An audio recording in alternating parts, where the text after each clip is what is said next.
भारतीय रियासत पंजाब में गंजपन से बचने के लिए नाकिस तेल इस्तेमाल करने वाले 200 से ज्यादा अफराद आंखों और जिल्द की संगीन बीमारियों में मुब्तला हो गए हैं।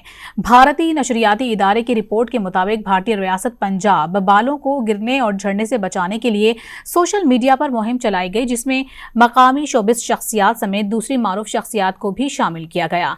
तेल कंपनी ने फेसबुक समेत दीगर ऑनलाइन प्लेटफॉर्म्स पर मारूफ शख्सियात के दावे दिखाए कि उन्होंने फला खुसूसी तेल इस्तेमाल किया, जिसके बाद उनके बाल गिरना या झड़ना बंद हो गए और बाल पहले से ज्यादा मजबूत हो गए। चंद हफ्तों तक मुहिम चलाने के बाद तेल कंपनी ने संगरूर शहर में इवेंट का इनेकाद किया, जहां लोगों को तेल का इस्तेमाल करवाया गया।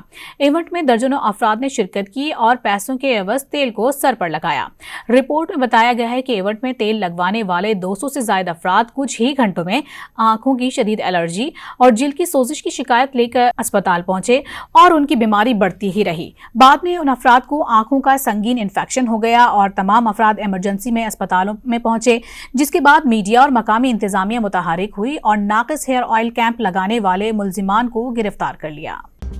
मज़ीद न्यूज़ अपडेट्स और डिजिटल स्टोरीज के लिए सब्सक्राइब करें डॉन न्यूज़ पाकिस्तान।